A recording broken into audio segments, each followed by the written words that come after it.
ॐ करकङ्कणकेशजटामुकुटम्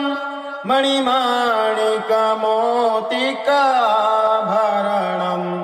गजनीलगजेन्द्रगणाधिपतिम् मम कोष्ठविनायकहस्तमुखम् ॐ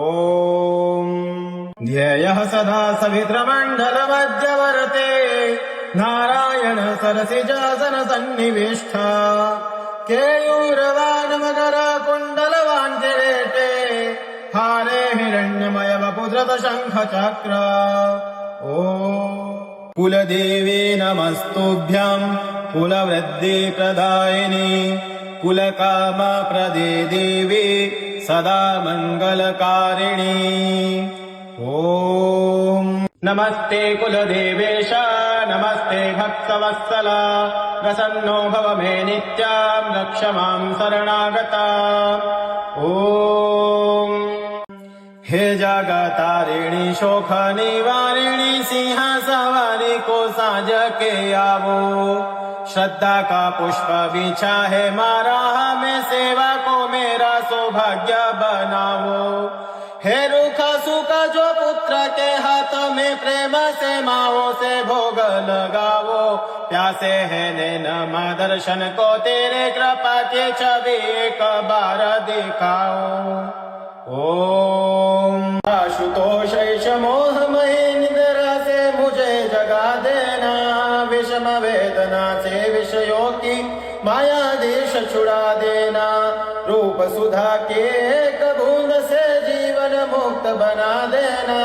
दिव्य ज्ञान भंडार युगल चरणों में लगन लगा देना